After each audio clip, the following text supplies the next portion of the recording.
الحمد لله رب العالمين والصلاة والسلام على سيد المرسلين أما بعد فأعوذ بالله من الشيطان الرجيم بسم الله الرحمن الرحيم الصلاة والسلام عليك يا رسول الله وعلى آلك وأصحابك يا حبيب الله الصلاة والسلام عليك يا نبي الله وعلى آلك وأصحابك يا نور الله۔ دعائے عطار۔ یا الہی، جو کوئی اہم سوالات و جوابات کے 28 صفحات پڑھ یا سن لے اس کے ایمان کی حفاظت فرما، آمین بجاہ النبی الامین صلی اللہ علیہ وسلم۔ اہم سوالات و جوابات۔ درود شریف کی فضیلت۔ سرکار نامدار صلی اللہ تعالی علیہ وآلہ وسلم نے نماز کے بعد حمد و ثنا اور درود شریف پڑھنے والے سے فرمایا، دعا مانگ قبول کی جائے گی، سوال کر دیا جائے گا۔ صلو علی الحبیب صلی اللہ تعالی علی محمد۔ بعض اہم اصطلاحات کے بارے میں سوال جواب۔ ایمان کی تعریف۔ سوال، ایمان کی تعریف بتا دیجئے۔ جواب، ایمان لغت میں تصدیق کرنے یعنی سچا ماننے کو کہتے ہیں۔ ایمان کا دوسرا لغوی معنی ہے امن دینا۔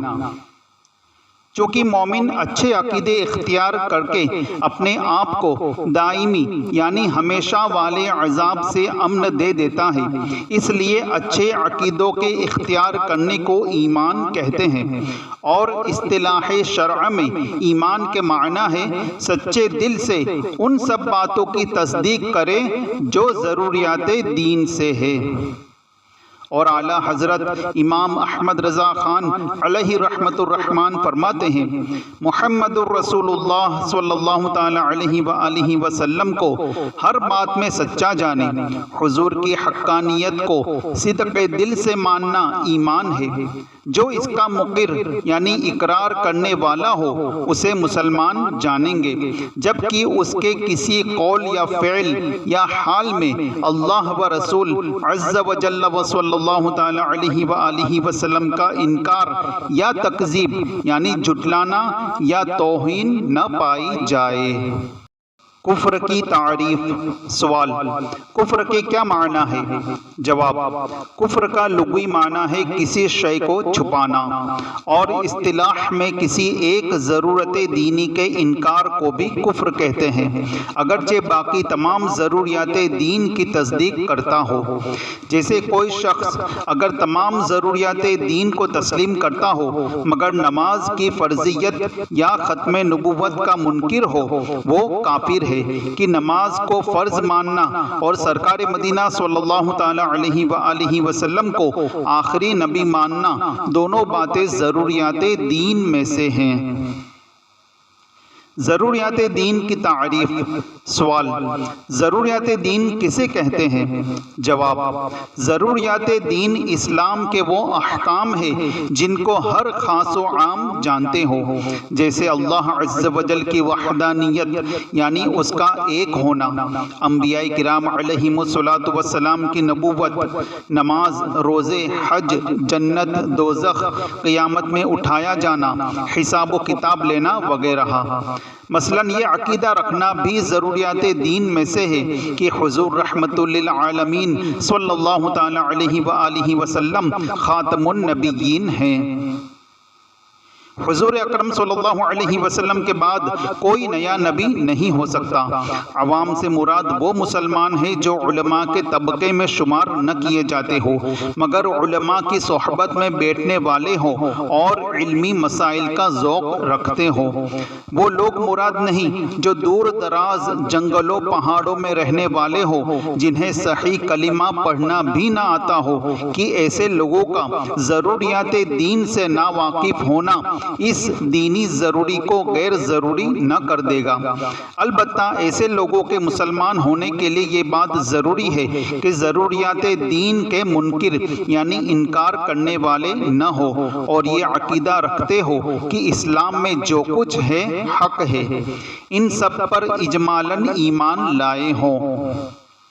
ضروریات دین کی مزید وضاحت کے لیے نزہۃ القاری شرح صحیح البخاری جلد اول صفحہ 294 سے اقتباس ملاحظہ ہو۔ چنانچہ شارح بخاری حضرت علامہ مفتی محمد شریف الحق امجدی علیہ رحمۃ اللہ القوی فرماتے ہیں، ایمان کی تعریف میں ضروریات دین کا جو لفظ آیا ہے اس سے مراد وہ دینی باتیں ہیں جن کا دین سے ہونا ایسی قطعی یقینی دلیل سے ثابت ہو جس میں ذرہ برابر شبہ نہ ہو، اور ان کا دینی بات ہونا ہر عام و خاص کو معلوم ہو۔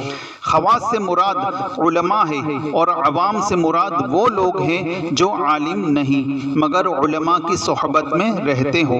اس بنا پر وہ دینی باتیں جن کا دینی بات ہونا سب کو معلوم ہے مگر ان کا ثبوت قطعی نہیں تو وہ ضروریات دین سے نہیں، مثلا عذاب قبر، اعمال کا وزن۔ یوں ہی وہ باتیں جن کا ثبوت قطعی ہے مگر ان کا دین سے ہونا عوام و خواص سب کو معلوم نہیں تو وہ بھی ضروریات دین سے نہیں، جیسے سلبی بیٹی کے ساتھ اگر پوتی ہو تو پوتی کو چھٹا حصہ ملے گا۔ جن دینی باتوں کا ثبوت قطعی ہو اور وہ ضروریات دین سے نہ ہو، ان کا منکر یعنی انکار کرنے والا اگر اس کے ثبوت کے قطعی ہونے کو جانتا ہو تو کافر ہے، اور اگر نہ جانتا ہو تو اسے بتایا جائے، بتانے پر اگر حق مانے تو مسلمان، اور بتانے کے بعد بھی انکار کرے تو کافر۔ وہ باتیں جن کا دین سے ہونا سب کو معلوم ہے مگر ان کا ثبوت قطعی نہیں، ان کا منکر کافر نہیں۔ اگر یہ باتیں ضروریات مذہب اہل سنت سے ہوں تو انکار کرنے والا گمراہ، اور اگر اس سے بھی نہ ہو تو خاطی یعنی خطا کار۔ ضروریات مذہب اہل سنت۔ مذہب اہل سنت کی ضروریات کا مطلب یہ ہوتا ہے کہ اس کا مذہب اہل سنت سے ہونا سب عوام و خواص اہل سنت کو معلوم ہو، جیسے عذاب قبر، اعمال کا وزن۔ توحید کی تعریف۔ سوال: توحید کسے کہتے ہیں؟ جواب: اللہ تعالیٰ کو اس کی ذات و صفات اور احکام و افعال میں شریک سے پاک ماننا توحید ہے۔ شرک کی تعریف۔ سوال: شرک کے کیا معنی ہے؟ جواب: شرک کا معنی ہے اللہ عز و جل کے سوا کسی کو واجب الوجود یا مستحق عبادت، کسی کو عبادت کے لائق جاننا یعنی الوہیت میں دوسرے کو شریک کرنا، اور یہ کفر کی سب سے بدترین قسم ہے۔ اس کے سوا کوئی بات ایسی ہی شدید کفر ہو حقیقتاً شرک نہیں۔ واجب الوجود کسے کہتے ہیں؟ سوال: ابھی آپ نے واجب الوجود کی اصطلاح بیان کی، اس کے معنی بھی بتا دیجئے۔ جواب: واجب الوجود ایسی ذات کو کہتے ہیں جس کا وجود یعنی ہونا ضروری اور عدم محال یعنی نہ ہونا غیر ممکن ہے، یعنی وہ ذات ہمیشہ سے ہے اور ہمیشہ رہے گی، جس کو کبھی فنا نہیں، کسی نے اس کو پیدا نہیں کیا بلکہ اسی نے سب کو پیدا کیا ہے، جو خود اپنے آپ سے موجود ہے، اور یہ صرف اللہ عز و جل کی ذات ہے۔ نفاق کی تعریف۔ سوال: نفاق کی کیا تعریف ہے؟ جواب: زبان سے اسلام کا دعویٰ کرنا اور دل میں اسلام سے انکار کرنا نفاق ہے، یہ بھی خالص کفر ہے، بلکہ ایسے لوگوں کے لیے جہنم کا سب سے نچلا طبقہ ہے۔ سرور کائنات شہنشاہ موجودات صلی اللہ تعالیٰ علیہ وآلہ وسلم کی ظاہری حیات کے زمانے میں اس صفت کے کچھ افراد بطور منافقین مشہور ہوئے۔ ان کے باطنی کفر کو قرآن مجید میں بیان کیا گیا ہے، نیز سلطان مدینہ صلی اللہ تعالیٰ علیہ وآلہ وسلم نے بعطائے الہی عز و جل اپنے وسیع علم سے ایک ایک کو پہچانا اور نام بنام فرما دیا کہ یہ منافق ہے۔ اب اس زمانے میں کسی مخصوص شخص کی نسبت یقین سے کہنا کہ وہ منافق ہے ممکن نہیں کہ ہمارے سامنے جو اسلام کا دعویٰ کرے ہم اسے مسلمان ہی سمجھیں گے جب تک کہ ایمان کے منافی یعنی ایمان کے الٹ کوئی قول یا فعل اس سے سرزد نہ ہو۔ البتہ نفاق یعنی منافقت کی ایک شاخ اس زمانے بھی پائی جاتی ہے کہ بہت سے بد مذہب اپنے آپ کو مسلمان کہتے ہیں اور دیکھا جائے تو اسلام کے دعوے کے ساتھ ساتھ بہت سے ضروریات دین کا انکار بھی کرتے ہیں۔ مرتد کی تعریف۔ سوال: مرتد کسے کہتے ہیں؟ جواب: مرتد وہ شخص ہے کہ اسلام کے بعد کسی ایسے امر کا انکار کرے جو ضروریات دین سے ہو، یعنی زبان سے کلمہ کفر بکے جس میں تعویل صحیح کی گنجائش نہ ہو۔ یوں ہی بعض افعال یعنی کام بھی ایسے ہیں جن سے کافر ہو جاتا ہے، مثلا بت کو سجدہ کرنا، مصحف شریف یعنی قرآن پاک کو نجاست کی جگہ پھینک دینا۔ کفر کی اقسام اور تکفیر کے بارے میں سوال جواب۔ کلمات کفر کی قسمیں۔ سوال: کلمات کفر کی کتنی قسمیں ہیں؟ جواب: کلمات کفر کی 2 قسمیں ہیں۔ نمبر 1 لزوم کفر، نمبر 2 التزام کفر۔ چنانچہ صدر الشریعہ بدر الطریقہ حضرت علامہ مولانا مفتی محمد امجد علی اعظمی علیہ رحمۃ اللہ القوی فرماتے ہیں، اقوال کفریہ 2 قسم کے ہیں۔ نمبر 1 ایک وہ جس میں کسی معنی صحیح کا بھی احتمال یعنی پہلو ہو۔ نمبر 2 دوسرے وہ کہ اس میں کوئی ایسے معنی نہیں بنتے ہوں جو قائل کو کفر سے بچاوے۔ اس میں اول کو لزوم کفر کہا جاتا ہے اور قسم دوم کو التزام کفر۔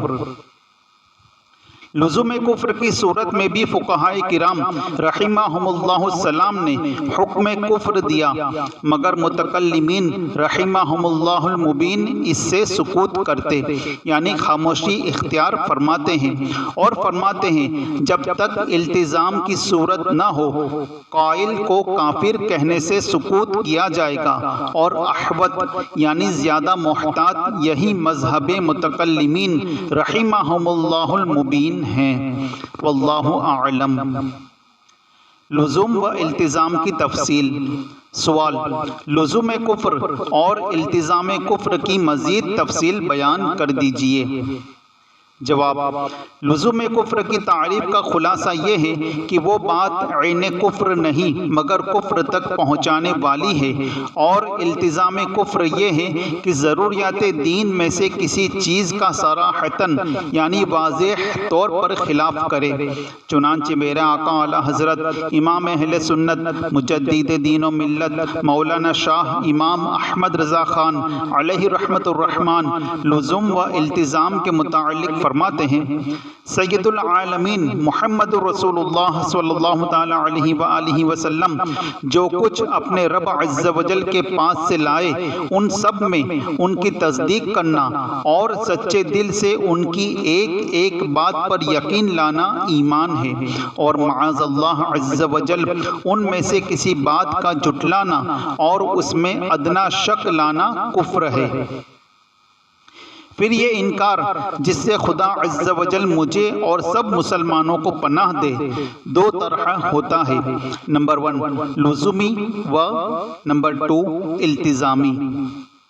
التزامی یہ کہ ضروریات دین سے کسی شے کا تصریحاً یعنی صاف صاف خلاف کرے، یہ قطعاً اجماعاً کفر ہے، اگرچہ خلاف کرنے والا نام کفر سے چڑھے اور کمال اسلام کا دعویٰ کرے، جیسے طائفہ تالیفہ نیا چرہ یعنی ہلاک و برباد ہونے والے نیچری فرقے والوں کا، وجود ملک و جن و شیطان و آسمان و نار و جنان و معجزات انبیاء علیہم الصلاۃ والسلام سے ان معانی پر کہ اہل اسلام کے نزدیک حضور صلی اللہ علیہ وسلم سے متواتر ہے انکار کرنا اور اپنی تعویلات باطلہ و توہمات عاطلہ یعنی جھوٹی تعویلوں اور خالی وہموں کو لے مرنا، نہ ہرگز ان تعویلوں کے شوشے انہیں کفر سے بچائیں گے، نہ محبت اسلام و ہمدردی کے جھوٹے دعوے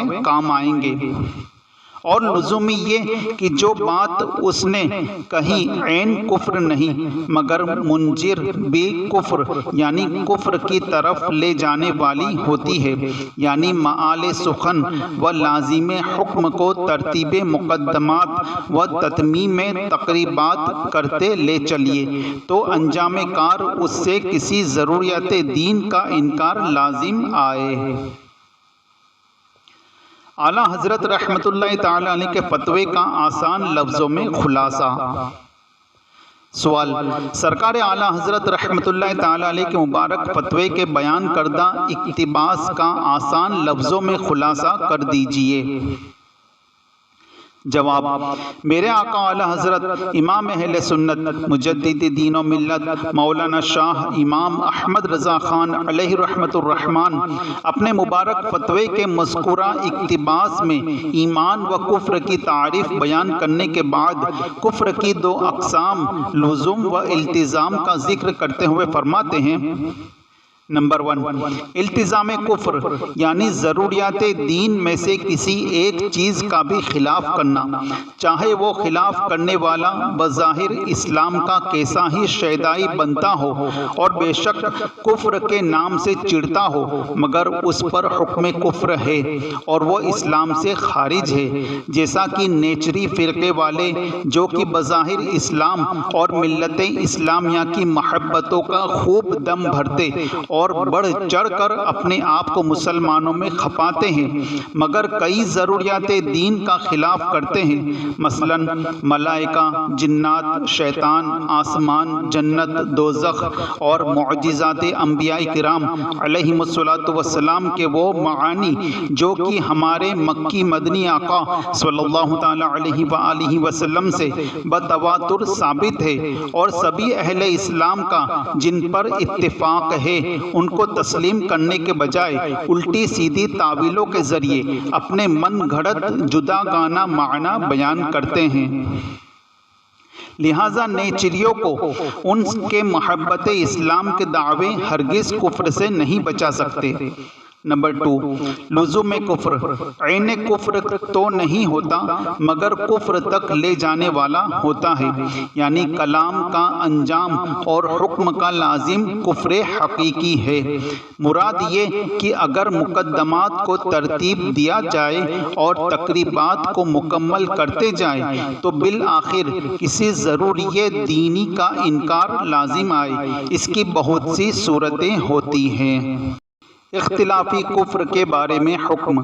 سوال: ایسے شخص کے بارے میں کیا حکم ہے جس کے قول کے کفر ہونے نہ ہونے میں ائمہ دین یعنی فقہاء اور متکلمین کا اختلاف ہو؟ جواب: ایسا شخص اگرچہ اسلام سے خارج نہیں تاہم اس کے لیے توبہ و تجدید ایمان و نکاح کا حکم ہے، چنانچہ میرے آقا اعلیٰ حضرت امام اہل سنت مجدد دین و ملت مولانا شاہ امام احمد رضا خان علیہ رحمت الرحمن فرماتے ہیں: پھر جبکہ ائمہ دین یعنی فقہاء اور متکلمین ان کے کفر میں مختلف ہو گئے تو راہ یہ ہے کہ اگر اپنا بھلا چاہے جلد از سر نو کلمہ اسلام پڑھیں۔ چند سطور بعد مزید فرماتے ہیں: اس کے بعد اپنی عورتوں سے تجدید نکاح کرے کہ کفر خلافی یعنی جس قول یا فعل کے کفر ہونے میں فقہاء اور متکلمین کا اختلاف ہو اس کا حکم یہی ہے۔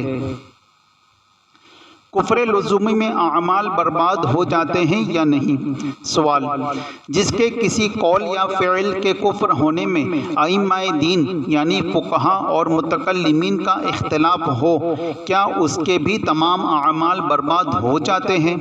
جواب، نہیں، کیونکہ یہ کفر لزومی ہے اور ایسا شخص اسلام سے خارج نہیں ہوتا، اس کا نکاح بھی نہیں ٹوٹتا، اس کی بیعت بھی برقرار رہتی ہے اور اس کے سابقہ اعمال بھی برباد نہیں ہوتے۔ البتہ اس کے لیے تجدید ایمان و تجدید نکاح کا حکم ہے۔ چنانچہ میرے آقا اعلیٰ حضرت امام اہل سنت مجدد دین و ملت مولانا شاہ امام احمد رضا خان علیہ رحمت الرحمن نقل کرتے ہیں، علامہ حسن بن عمار شرم بلالی علیہ رحمت اللہ الوالی شرح وہبانیہ میں، پھر علامہ علائی علیہ رحمت اللہ الباقی شرح تنویر میں فرماتے ہیں، جو متفقہ کفر ہو وہ اعمال صالحہ اور نکاح کو باطل کر دیتا ہے اور اس کی اولاد زنا ہوگی، اور جس قول یا فعل کے کفر ہونے میں خلاف یعنی اختلاف ہو تو اسے استغفار، توبہ اور تجدید ایمان و نکاح کا حکم دیا جائے گا۔ کیا قطعی کفر میں بھی اختلاف ہو سکتا ہے؟ سوال، اگر کفر قطعی ہو، مثلا قادیانی کا کفر، اور کوئی مفتی اس میں اختلاف کرے تو کیا حکم ہے؟ جواب، وہ مفتی ہی نہیں جو قطعی کفر میں اختلاف کرے، بلکہ عوام کے ساتھ ساتھ ایسے مفتی کا حکم بھی فقہائے کرام رحمہم اللہ السلام کے نزدیک یہ ہے، من شک فی عذابہ و کفرہ فقد کفر، یعنی جو اس قطعی کفر بکنے والے کافر کے عذاب اور کفر میں شک کرے وہ خود کافر ہے۔ مسلمان کو کافر کہنا کیسا؟ سوال، کسی سنی صحیح العقیدہ مسلمان کو کافر کہنا کیسا ہے؟ جواب، صدر الشریعہ بدر الطریقہ حضرت علامہ مولانا مفتی محمد امجد علی اعظمی علیہ رحمت اللہ القوی فرماتے ہیں، کسی مسلمان کو کافر کہا تو تعزیر یعنی سزا ہے، رہا یہ کہ وہ قائل یعنی مسلمان کو کافر کہنے والا خود کافر ہوگا یا نہیں، اس میں دو صورتیں ہیں۔ نمبر 1، اگر اسے مسلمان جانتا ہے تو کافر نہ ہوا، اور نمبر 2، اگر اسے کافر اعتقاد کرتا ہے یعنی یہ عقیدہ رکھتا ہے کہ یہ کافر ہے تو خود کافر ہے، کہ مسلمان کو کافر جاننا دین اسلام کو کفر جاننا ہے اور دین اسلام کو کفر جاننا کفر ہے۔ ہاں، اگر اس شخص میں کوئی ایسی بات پائی جاتی ہے جس کی بنا پر تکفیر ہو سکے اور اس نے اسے کافر کہا اور کافر جانا تو کہنے والا کافر نہ ہوگا۔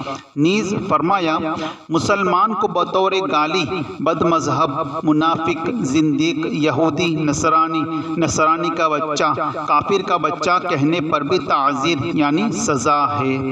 البتہ جو واقعی کافر ہے اس کو کافر ہی کہیں گے۔ دوسرے کے بارے میں کافر ہونے کی آرزو۔ سوال، زید نے بکر سے کہا، کاش تو سکھ ہوتا کہ کم از کم تیرے چہرے پر داڑھی تو ہوتی، زید کے بارے میں کیا حکم ہے؟ جواب، زید بے قید کے اس قول بدتر از بول میں کفر پر راضی رہنا پایا جا رہا ہے، یہ کہنا کفر ہے۔ حضرت علامہ علی قاری علیہ رحمت اللہ الباری نقل کرتے ہیں، سیدنا امام اعظم ابو حنیفہ رضی اللہ تعالی عنہ سے مروی ہے، کسی کے کفر پر راضی ہونا بغیر کسی تفصیل کے کفر ہے۔ بے خیالی میں کفر بک دینا۔ سوال، اگر کسی کے منہ سے بے خیالی میں کفر نکل گیا، مثلا کہنا چاہتا تھا اللہ مالک ہے مگر معاذ اللہ منہ سے نکلا اللہ مالک نہیں، کیا اس صورت میں بھی کافر ہو جائے گا؟ جواب، قائل کا قول تو یقیناً کفر ہے مگر اس کی تکفیر نہیں کی جائے گی کہ بے خیالی میں یہ کلمہ صادر ہوا۔ صدر الشریعہ بدر الطریقہ حضرت علامہ مولانا مفتی محمد امجد علی اعظمی علیہ رحمۃ اللہ القوی فرماتے ہیں، کہنا کچھ چاہتا تھا اور زبان سے کفر کی بات نکل گئی تو کافر نہ ہوا، یعنی جب کہ اس امر سے اظہار نفرت کرے کہ سننے والوں کو بھی معلوم ہو جائے کہ غلطی سے یہ لفظ نکلا ہے، اور اگر بات کی پچ کی یعنی جو کچھ منہ سے نکلا اس پر اڑا رہا تو اب کافر ہو گیا کہ کفر کی تائید کرتا ہے۔ نابالغ کا کفر بکنا۔ سوال: اگر کوئی نابالغ بچہ کلمہ کفر بک دے تو کیا اس پر بھی حکم کفر لاگو ہو جاتا ہے؟ اگر ہاں تو پھر جب بالغ ہونے کے بعد اس کو پتہ چلے کہ میں نے نابالغی میں کفر بکا تھا اور جو کفر بکا تھا کچھ یاد ہے، صحیح طرح یاد بھی نہیں، تو اب کس طرح توبہ کرے؟ جواب: نابالغ سمجھدار کا کفر و اسلام معتبر ہے۔ میرے آقا اعلیٰ حضرت امام اہل سنت مجدد دین و ملت مولانا شاہ امام احمد رضا خان علیہ رحمت الرحمن فرماتے ہیں، سمجھدار بچہ اگر اسلام کے بعد کفر کرے تو ہمارے نزدیک وہ مرتد ہوگا۔ معلوم ہوا بالغ یا سمجھدار نابالغ کفر کرے تو مرتد ہو جائے گا۔ اگر بالغ ہونے کے بعد احساس ہوا اور اگر کفریہ قول یاد ہے تو خاص اس سے توبہ کرے، اور اگر شک ہے یا یاد نہیں تو اس مشکوک کفریہ کلمہ سمیت ہر قسم کے کفر سے توبہ کرے، یعنی اس طرح کہے میں تمام کفریات سے توبہ کرتا ہوں، پھر کلمہ پڑھ لے۔ نابالغ بچے کے مسلمان ہونے کا مسئلہ۔ سوال: والدین میں ایک کافر ہے اور دوسرا مسلمان، اس صورت میں بچوں کو مسلمان شمار کریں گے یا کافر؟ جواب: نابالغ مگر سمجھدار بچے کے مسلمان یا کافر ہونے میں خود اسی بچے کا اعتبار ہے۔ البتہ ناسمجھ بچے میں تفصیل یہ ہے کہ کافر میاں بیوی میں سے اگر کوئی ایک مسلمان ہو گیا تو ان کے نابالغ ناسمجھ بچے مسلمان ہونے والے کے تابع ہوں گے، یعنی مسلمان مانے جائیں گے۔ لہذا کافر باپ زندہ ہو یا مر گیا ہو، ماں کے قبول اسلام سے ناسمجھ نابالغ بچے خود بخود مسلمان ہو گئے، جیسا کہ میرے آقا اعلیٰ حضرت امام اہل سنت مولانا شاہ امام احمد رضا خان علیہ رحمت الرحمن فتویٰ رضویہ جلد 26 صفحات 327 پر فرماتے ہیں، ماں کے مسلمان ہونے سے دونوں نابالغ بچے مسلمان ہو گئے۔ ہدایہ و در مختار وغیرہما میں ہے، بچہ والدین میں بہتر دین والے کے تابع ہوتا ہے۔ نابالغ کا کفر کس عمر میں معتبر ہے؟ سوال: نابالغ بچے کا کفر کس عمر میں معتبر ہے؟ جواب: 7 برس یا زیادہ عمر کا بچہ جو کہ اچھے برے کی تمیز رکھتا ہو، وہ اگر کفر کرے گا تو کافر ہو جائے گا، کیونکہ اس کا کفر و اسلام معتبر ہے۔ کافر کو کافر کہنا ضروری ہے؟ سوال: کافر کو کافر کہنا جائز ہے یا ناجائز؟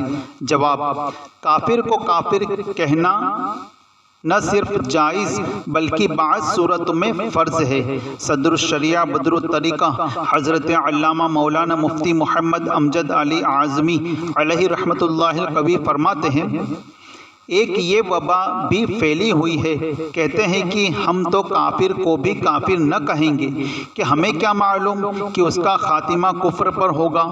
یہ بھی غلط ہے۔ قرآن عظیم نے کافر کو کافر کہا اور کافر کہنے کا حکم دیا، چنانچہ ارشاد ہوتا ہے، قُلْ يَا أَيُّهَا الْكَافِرُونَ، ترجمہ کنز الایمان، تم فرماؤ اے کافرو، اور اگر ایسا ہے تو مسلمان کو بھی مسلمان نہ کہو، تمہیں کیا معلوم کہ اسلام پر مرے گا؟ خاتمے کا حال تو خدا عز و جل جانے۔ آگے چل کر مزید فرماتے ہیں، بعض جاہل یہ کہتے ہیں کہ ہم کسی کو کافر نہیں کہتے، عالم لوگ جانے وہ کافر کہے، مگر کیا یہ لوگ نہیں جانتے کہ عوام کے تو وہی عقائد ہوں گے جو قرآن و حدیث وغیرہ ہما سے علماء نے انہیں بتائے، یا عوام کے لیے کوئی شریعت جدا گانا ہے؟ جب ایسا نہیں تو پھر عالم دین کے بتائے پر کیوں نہیں چلتے؟ نیز یہ کہ ضروریات دین کا انکار کوئی ایسا امر نہیں جو علماء ہی جانے۔ عوام جو علماء کی صحبت سے مشرف ہوتے رہتے ہیں وہ بھی ان سے بے خبر نہیں ہوتے۔ پھر ایسے معاملے میں پہلو تہی اور اعراض یعنی منہ پھیرنے کے کیا معنی؟ قطعی کافر کے کفر میں شک کرنے والا بھی کافر ہو جاتا ہے۔ مزید بہار شریعت حصہ اول میں ہے، مسلمان کو مسلمان، کافر کو کافر جاننا ضروریات دین سے ہے۔ قطعی کافر کے کفر میں شک بھی آدمی کو کافر بنا دیتا ہے۔ اس زمانے میں بعض لوگ یہ کہتے ہیں کہ میاں جتنی دیر اسے کافر کہو گے اتنی دیر اللہ اللہ کرو، یہ ثواب کی بات ہے۔ اس کا جواب یہ ہے کہ ہم کب کہتے ہیں کہ کافر کافر کا وظیفہ کر لو؟ مقصود یہ ہے کہ اسے کافر جانو، اور پوچھا جائے تو قطعاً یعنی یقینی طور پر کافر کہو، نہ یہ کہ اپنی صلح کل سے اس کے کفر پر پردہ ڈالو۔ کیا عام آدمی حکم کفر لگا سکتا ہے؟ سوال، گھر کے فرد یا دوست وغیرہ کی کوئی بات سن یا دیکھ کر کیا عام آدمی بھی اس کو کافر کہہ سکتا ہے؟ جواب، جب کسی بات کے کفر ہونے کے بارے میں یقینی طور پر معلوم ہو، مثلا کسی مفتی صاحب نے بتایا ہو یا کسی معتبر کتاب مثلا بہار شریعت یا فتویٰ رضویہ شریف وغیرہ میں پڑھا ہو، تب تو اس کفری بات کو کفر ہی سمجھے، ورنہ صرف اپنی اٹکل سے ہرگز ہرگز ہرگز کسی مسلمان کو کافر نہ کہے، کیونکہ کئی جملے ایسے ہوتے ہیں جن کے بعض پہلو کفر کی طرف جا رہے ہوتے ہیں اور بعض اسلام کی طرف، اور کہنے والے کی نیت کا بھی معلوم نہیں ہوتا کہ اس نے کون سا پہلو مراد لیا ہے۔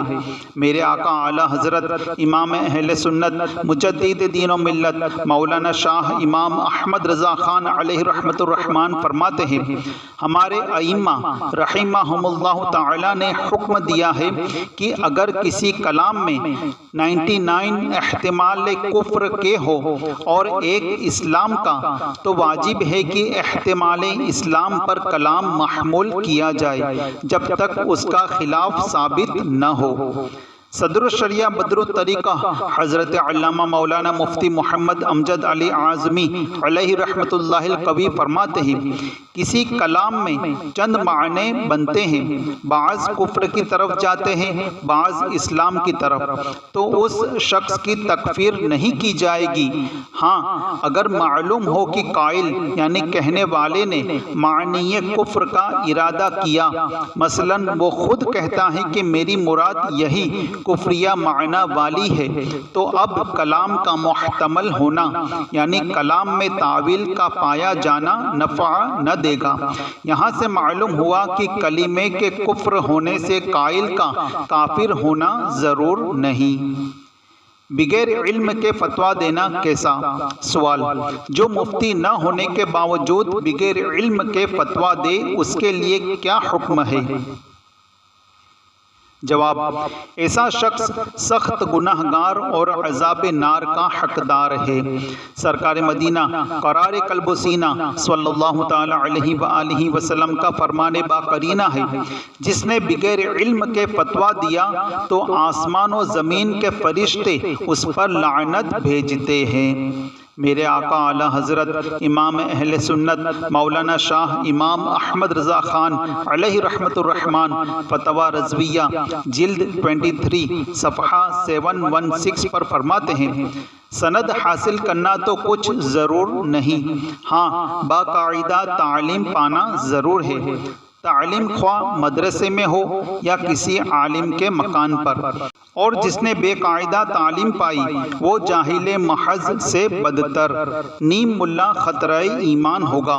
ایسے شخص کو فتویٰ نویسی پر جرأت حرام ہے، اور اگر فتویٰ سے اگرچہ صحیح ہو مگر وجہ اللہ مقصود نہیں، یعنی درست فتویٰ ہو تب بھی اگر اللہ کی رضا مطلوب نہیں بلکہ اپنا کوئی دنیاوی نفع منظور ہے، تو یہ دوسرا سبب لعنت ہے کہ آیات اللہ کے عوض ثمن قلیل، یعنی اللہ عز و جل کی آیتوں کے بدلے تھوڑا بھاؤ حاصل کرنے پر فرمایا گیا اولئک لا خلق لهم فی الآخرۃ ولا یکلمهم اللہ ولا ینظر الیہم یوم القیامۃ ولا یزکیہم ولہم عذاب علیم۔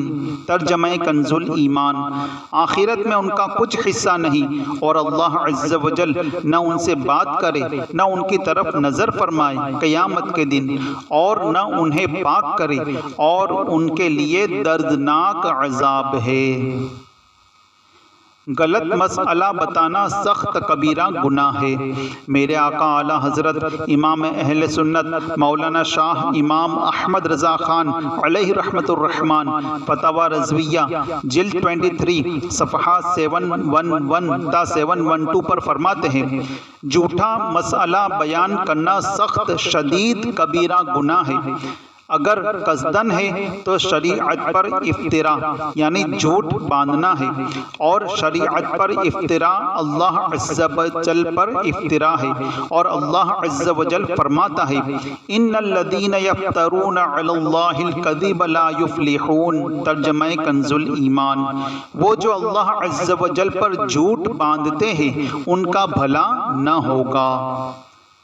اگر عالم بھول کر غلط مسئلہ بتا دے تو گناہ نہیں، اور اگر بے علمی سے ہے تو جاہل پر سخت حرام ہے کہ فتویٰ دے۔ ہاں اگر عالم سے اتفاقاً سہو یعنی بھول واقع ہوا اور اس نے اپنی طرف سے بے احتیاطی نہ کی اور غلط جواب صادر ہوا تو مؤاخذہ نہیں، مگر فرض ہے کہ مطلع ہوتے ہی فوراً اپنی خطا ظاہر کرے، اس پر اصرار کرے تو پہلی شک یعنی افطرا جھوٹ باندھنا میں آ جائے گا۔ واللہ تعالی اعلم۔ جاہل سے مسئلہ پوچھنا کیسا؟ سوال: جان بوجھ کر کسی جاہل سے مسئلہ پوچھنا کیسا؟ جواب: گناہ ہے۔ تاجدار رسالت محبوب رب العزت صلی اللہ تعالی علیہ وآلہ وسلم کا فرمان سراپا عبرت ہے، جسے بغیر علم کے فتویٰ دیا گیا تو اس کا گناہ فتویٰ دینے والے پر ہے۔ مفسر شہیر حکیم الامت حضرت مفتی احمد یار خان علیہ رحمت الرحمن اس حدیث پاک کے تحت فرماتے ہیں، اس کے دو مطلب ہو سکتے ہیں۔ ایک یہ کہ جو شخص علماء کو چھوڑ کر جاہلوں سے مسئلہ پوچھے اور وہ غلط مسئلہ بتائے تو بتانے والا تو گناہ گار ہے ہی، پوچھنے والا بھی گناہ گار ہوگا کہ یہ عالم کو چھوڑ کر اس کے پاس کیوں گیا، نہ یہ پوچھتا نہ وہ غلط بتاتا۔ دوسرے یہ کہ جس شخص کو غلط فتویٰ دیا گیا تو اس کا گناہ فتویٰ دینے والے پر ہے۔ خلاصہ یہ ہے کہ بے علم کا مسئلہ شرعی بیان کرنا سخت جرم ہے۔ مرتد کے بارے میں سوال جواب۔ مرتد کسے کہتے ہیں؟ سوال: مرتد کسے کہتے ہیں؟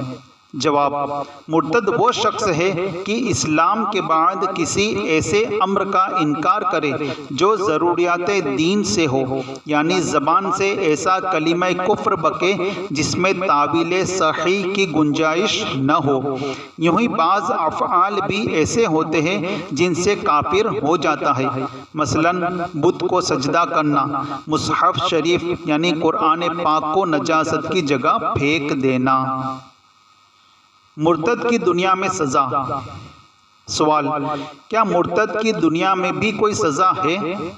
جواب: جی ہاں، دعوت اسلامی کے اشاعتی ادارے مکتبۃ المدینہ کی مطبوعہ 182 صفحات پر مشتمل کتاب بہار شریعت حصہ 9 صفحہ 174 تا 175 پر صدر الشریعہ بدر الطریقہ حضرت علامہ مولانا مفتی محمد امجد علی اعظمی علیہ رحمۃ اللہ القوی فرماتے ہیں: جو شخص معاذ اللہ عز و جل مرتد ہو گیا تو مستحب ہے کہ حاکم اسلام اس پر اسلام پیش کرے، اور اگر وہ کچھ شبہ بیان کرے تو اس کا جواب دے، اور اگر مہلت مانگے تو 3 دن قید میں رکھے اور ہر روز اسلام کی تلقین کرے۔ یوں ہی اگر اس نے مہلت نہ مانگی مگر امید ہے کہ اسلام قبول کر لے گا، جب بھی 3 دن قید میں رکھا جائے، پھر اگر مسلمان ہو جائے فبیہا، یعنی بہت بہتر، ورنہ قتل کر دیا جائے۔ بغیر اسلام پیش کیے اسے قتل کر ڈالنا مکروہ ہے۔ صلو علی الحبیب صلی اللہ تعالی علی محمد۔ بے باکی کے ساتھ گناہ کیے جانے والے کا اللہ تعالی کی رحمت سے ضرور بخشے جانے کا ذہن بنا لینا دھوکہ ہے۔ بچوں کو اچھا ادب سکھاؤ۔ فرمان مصطفیٰ صلی اللہ تعالی علیہ وآلہ وسلم: اپنی اولاد کے ساتھ حسن سلوک کرو اور انہیں اچھا ادب سکھاؤ۔ صلو علی الحبیب صلی اللہ تعالی علی محمد۔